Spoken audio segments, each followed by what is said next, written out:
I guess today's curator is Shirley Reese Hughes with the Amy Carter Museum of American Art.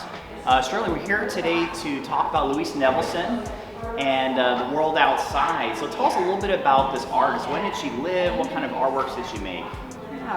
So Nevelson was born in Ukraine and actually immigrated to the United States about 1903 as a child. And during that time frame, most women, their only opportunities were to get married.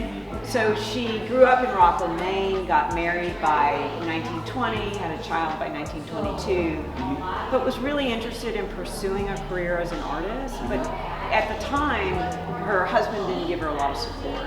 So she got very interested in New York theater and those types of arts. And then by 1931, she was committed to becoming an artist, divorced her husband, and started out drawing and painting like most artists, but she's known today for her sculpture. She was really a revolutionary in the century, working with wooden debris to create sculptures that were entirely new during that era. So in the first section of the exhibition, The Choreographer, it explores how Nevelson had studied modern dance for over 20 years. She had no interest in becoming a professional dancer, but dancing helped her attune herself to her body, and it was a way to be involved in the world that gave her a physical presence. This is Nevelson's last known work in the round. It's entitled First Personage, and it's actually a self-portrait. And the front you see is this giant slab that she carved, and it's almost like a silhouette. You see it going up, that's her neck. And the knot in the wood she described as a mouth that spoke to her as she wore.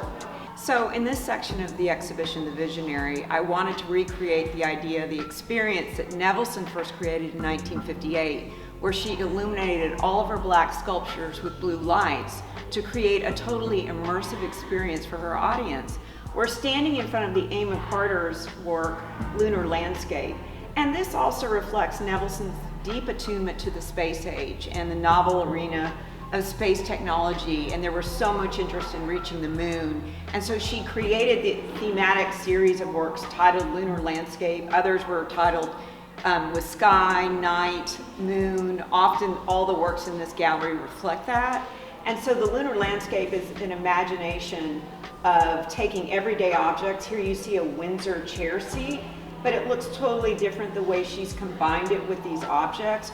Or you have a bedpost over here that's in a cabinet, almost a reference to a rocket ship reaching the moon. So she loved to play with the idea of the recognizable and the abstract. In the printmaker section, I really wanted to reveal how radical Nevelson was with experimentation in her prints. And you see in this large-scale Tamron work, she's actually used cheesecloth to create this sort of grid textural qualities. And this was unique at this time because other artists working in lithographs weren't applying fabric in this way. She also created two sheets. She called them double imagery. So after she finished her 1967 Tamron lithograph, such as this one, she moved into this entire series called Zag pieces. And these are wall mounted, as you see.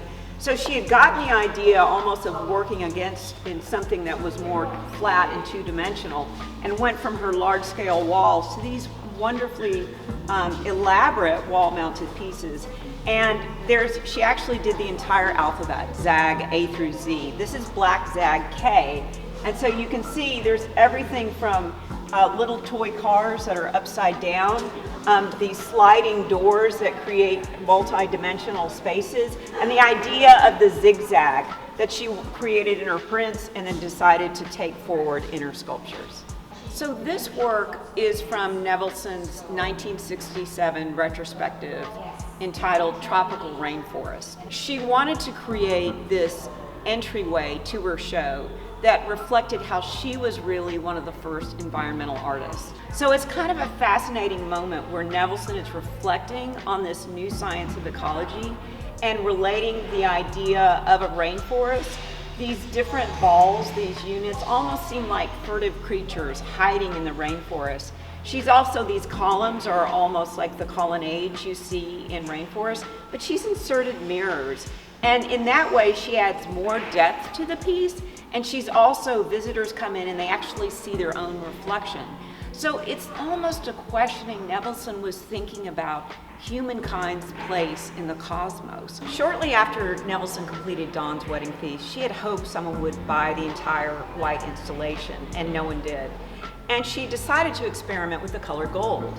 And in many ways, it's been associated with opulence. But Nevelson saw it as dialectic. She saw it as in relation to the earth. And it said gold comes from the earth. It's a great natural resource. So in some ways, she's actually referencing the earth, the sun, and the ways she was very attuned to consumer culture in the post-war era, and said people have too much today. So she was really in some ways she was always thinking about the moment in which she was working in, as this piece, Golden Odyssey, reveals. Okay. Well, Shirley, Louise Nevelson was an interesting and insightful person. I would encourage folks to learn about her. Yeah. Amy Carter has this wonderful book you can get in the bookstore. I really think it lends a lot of insight into what we talked about today. She just was a very curious person, explored dancing and different art forms, throughout her life. And would you want to comment on that at all? Yeah, I think that Nevelson was so intuitive. And I think one of her closest friends said, she could be a mystic in one breath and a keen observer in the world in another. And I think that's what the show brings out, is how involved she was in the world during her lifetime, and intuitive very she engaged was. with the world. Very Exactly. engaged, and I think that's different than the way she was painted during her lifetime. Okay, wonderful. Yeah. And any upcoming events you want to plug?